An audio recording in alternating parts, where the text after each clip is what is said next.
La primera entrevista de esta noche obviamente habla de minería, es con Guillermo Pensado, que es licenciado en Geología, tiene un máster en la Universidad de Queens en Canadá, pero no quiero ir por ahí porque no quiero que sea una charla eminentemente técnica, quiero que podamos todos disfrutar de todo lo que sabe, quien además es el titular de la Cámara Mendocina de Empresas Mineras. Guillermo, gracias por venir. Buenas noches. Buenas noches, gracias por la invitación. Gracias. Hablábamos entre los tres con Rosy que no habías venido este séptimo día, lo cual me parece raro porque es una voz que suele ser de alta consulta en tema minero y de PSJ. Primera vez y por eso les agradezco y bueno, y ojalá que hagamos algo no técnico, sino un poco más entender dónde estamos hoy parados. O no del todo técnico, si vamos, sí, o no del todo técnico, por lo técnico. Arranco por afuera. Arranquemos por el exterior. Guillermo ha trabajado mucho en otros países, ha vivido cómo se hace minería en otros países, en su faz técnica, política, y quiero preguntar por lo social. Este fervor que se vive acá en Mendoza, en este caso en contra, ¿cómo es en otros países? ¿Qué pasa en Canadá, que tiene toda la minería que ya sabemos? ¿Qué pasa en Chile? ¿Qué pasa en Australia? ¿Cómo es eso que acá vivimos de esta manera, pero en otra latitud? Un amigo, un geólogo amigo, me dijo alguna vez: siempre es lo mismo, lo que cambia es el porcentaje. Y es así, uno ve las mismas cosas en todo el mundo. Y hay anécdotas como lo que podríamos ver, o historias en realidad reales, como lo que vivió Mendoza o está viviendo en los últimos 20 años, por ejemplo en Canadá, con relación al petróleo, con otra industria. Claro. Y así se puede ver en muchos lugares, porque es una industria que llega al territorio, que entre las ventajas que tiene la minería es que no se instala donde quiere, no se instala en el polo industrial al lado del puerto de Buenos Aires, claro, que es más fácil. Se instala donde está el mineral, claro, se lo va a marcar la naturaleza. No busca alquileres en el centro. Eso le genera al mismo tiempo un desafío o varios desafíos. Uno, que llega a un territorio en el cual es un nuevo vecino que tiene que hacer amistad con todo el vecindario.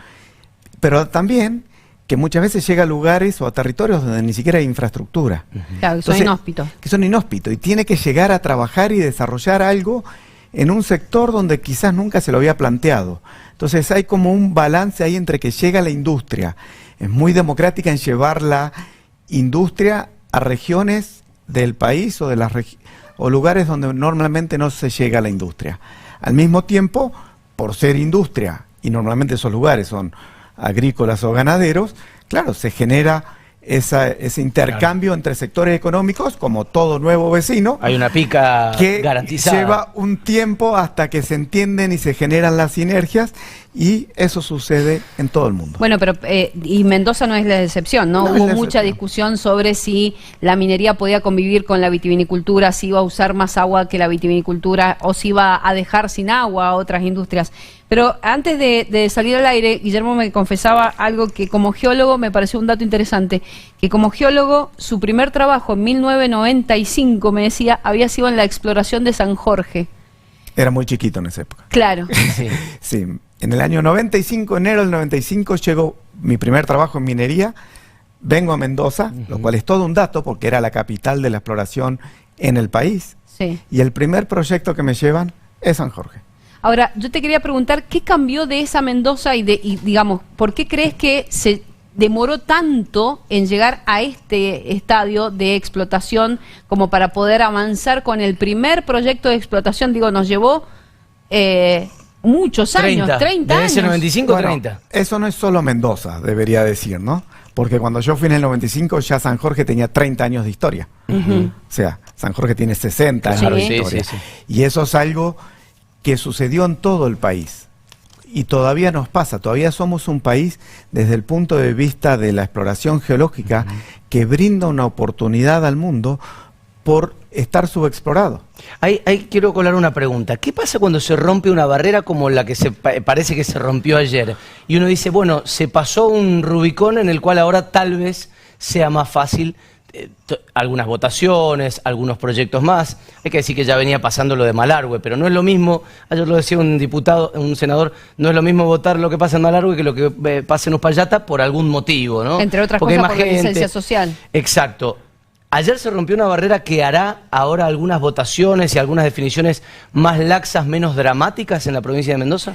Yo creo que está empezando un proceso que al sector nos representa mucha responsabilidad y la vamos a asumir como corresponde, como lo hacemos, porque esta es una industria que es de tan alto riesgo que si vos no le haces las cosas bien y con alto profesionalismo, difícilmente te vaya bien.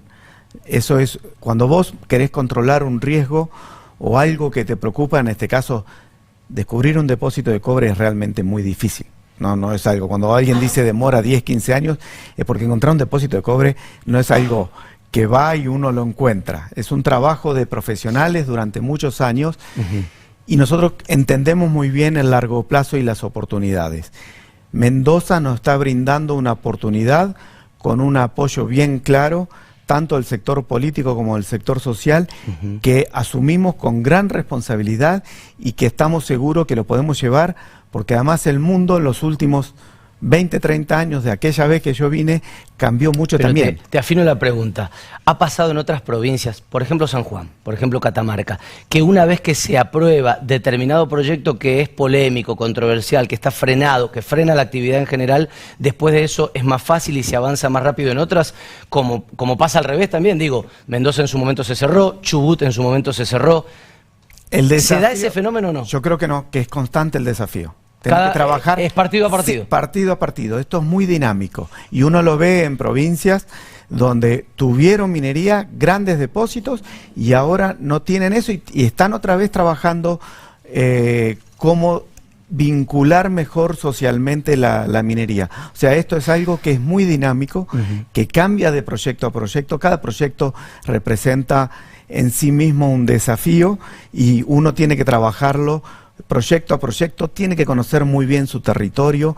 Ayer hablaba con una empresa y le digo, miren, que quiere entrar en el sector, y le digo, si usted quiere entrar a la minería, lo que tienen que entender que esto se hace caminando el territorio. Claro. Está claro. Ahora, Guillermo, uno de los mayores planteos que venimos escuchando, sobre todo del sector ambientalista, antiminero, es que no confían en los controles. Dicen, lo planteaba recién en la editorial Julián, muchos plantean que en nuestro país nada te certifica que un control pueda llegar a ser exhaustivo. ¿Por qué habría que confiar en que este proyecto, que podría ser el que despunte minería en la provincia, en explotación puntualmente, va a tener esos controles? ¿Por qué habría que confiar en los controles? ¿Por qué puede haber alguna certeza, y que necesito que me digas en dónde, de que no se va a contaminar el agua? Porque los profesionales que trabajan en esta industria, como en todas otras industrias, como en este canal, son argentinos que estudiaron en nuestras universidades, que están muy bien preparados y que trabajan para el desarrollo de su país. Cuando dicen que no se puede controlar, y es algo de lo que a mí me preocupa, hablabas de las instituciones, la institución del profesional. Se está poniendo en duda la calidad y la capacidad de los profesionales de nuestras mismas universidades. Y eso es lo que creo que tenemos que salvar, porque si nosotros ponemos en duda a nuestros profesionales y nuestras instituciones y nuestro centro de investigación, nos estamos poniendo en dudas como país al mismo tiempo. Pero nadie es infalible ni incorruptible, puede pasar. Todo pasa, pero los profesionales, si nosotros tenemos profesionales que en todo el mundo se destacan, que emigran a otros países por su gran calidad profesional, ¿por qué no pueden aplicar todo ese conocimiento claro, en su propio territorio? Y creo que eso es lo que hay que valorar, y creo que tenemos profesionales excelentes en todas las ramas, con capacidades e incumbencias que se destacan en todo el mundo, y que eso le da a la sociedad la certeza de que las instituciones y los profesionales argentinos van a estar trabajando. Y te pongo un puntito ahí. ¿Qué participación va a tener la sociedad civil en ese control? Bueno, desde la Cámara Mendocina de Empresas Mineras, una de las cosas que dijimos que pusimos en el expediente del informe de impacto ambiental, y lo dijimos en la audiencia pública, es incentivamos algo que se hace en otras provincias y que ahora la UGA, esta unión, lo haría, que es hacer monitoreos participativos, porque ayuda a bajar los mitos. Yo trabajo en otra provincia donde existen los muestreos participativos. La primera vez fue mucha gente, y cuando llegó al campo dijeron, esto era. Claro, se imaginaban otra cosa. La segunda vez fueron la mitad, a la tercera ya no van. Van los que realmente se comprometen, y la verdad que me encanta que lo hagan. Perdón. Y porque eso también da una claridad, y está bueno que la gente se involucre, participe, porque no es solo decir tengo miedo, es me involucro y resuelvo eso. Acá se llama UGA, Unidad de Gestión Ambiental. Unidad de Gestión Ambiental. Y están los links, ayer los pasaban los mismos del Ministerio de Ambiente cuando vino La Torre a hablar acá. Después lo pueden googlear. ¿El antiminero radicalizado suele sumarse a esas, mejor dicho, a esos organismos, a esos programas? A esos controles. Mira, te voy a contar una anécdota personal. Cuando fue la presentación de Barrick, de lo sucedido en aquel evento en Barrick, en Veladero, fuimos a las explicaciones técnicas de todo. Las 2 primeras hileras estaban reservadas para ellos y no se presentaron. Y la verdad que es una lástima, porque nosotros los invitamos todo el tiempo. Creo que los mendocinos y los argentinos tenemos que salir de nuestras agendas fragmentadas, que las entiendo, las respeto, tienen miedo, pero hay que tener una visión de país o de provincia más allá de lo que son nuestros ideales. Breve, le hago la última y le dejo el cierre a Rosy. Hay gente que plantea, yo estoy de acuerdo con esto, háganlo, pero ¿por qué no lo hacen con el modelo de otros países que tienen más injerencia del Estado y se deja más plata que el simple 3% como máximo de regalías? Creo que ponen como ejemplo Chile. ¿Es factible? ¿Es posible? ¿En Mendoza es estar pensando en Júpiter? Es decir, ¿es imposible hacerlo desde Mendoza hoy? ¿Cuál es la mirada de alguien que entiende mucho del sector? ¿El Estado puede hacerlo por su cuenta? ¿No traer a Sonda Metals y a Alberdi en este caso? En este caso son inversiones de muy alto riesgo y es un negocio para especialistas, para los que entienden de qué se trata. Es inversión de muy alto riesgo y en general hay pocos estados o incluso compañías que lo hacen. Eso, si fuera solo por las regalías, la verdad sería transaccional y no estamos de acuerdo. Yo creo que es mucho más. Es lo que la industria genera en la región donde se establece esto de llevar industria al territorio, de que un montón de empresas empiecen y profesionales y trabajadores se involucren, de todo el acompañamiento económico de los que quieren comprarse una casa nueva porque ahora tienen un buen salario y de todo eso que va sumando. Y voy a terminar con algo. Chile, porque mencionaste Chile y las regalías. Chile llegó a ser primer productor de cobre del mundo sin regalías. Exacto. Una consulta cortita en función de lo que pasó ayer. ¿Cuán importante es que el proyecto haya salido con este respaldo político? ¿Cuán importante para la industria minera? Digo, ¿lo ven? ¿Lo valoran? ¿Sienta un precedente? ¿El inversor minero ve eso y dice, bueno, en Mendoza podemos tener una política de Estado con respecto a la minería? No solo ve eso, sino lo valora, porque nosotros entendemos los tiempos mineros y entendemos también de los cambios políticos a lo largo de todo ese proceso. Entonces, entendemos que la minería se hace como con una política de Estado. Ayer el apoyo de los partidos mayoritarios, de los cuales tuvieron alternancia en los últimos 20 años, dieron de alguna forma el apoyo. Eso es muy bien entendido y no es solo por Mendoza.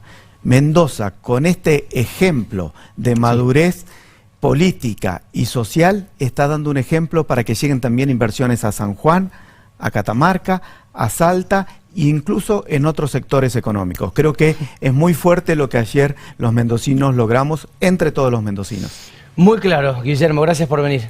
Gracias a ustedes. Gracias por estar con nosotros. Guillermo Pensado es el titular de CAMEM, la Cámara Mendocina de Empresas Mineras. En el próximo bloque cambiamos de tema. Esteban Alacino, intendente de Luján, ¿se va a aliar a Cambia Mendoza o no? Bueno, eso y muchas cosas más para hablar con él. Quédate.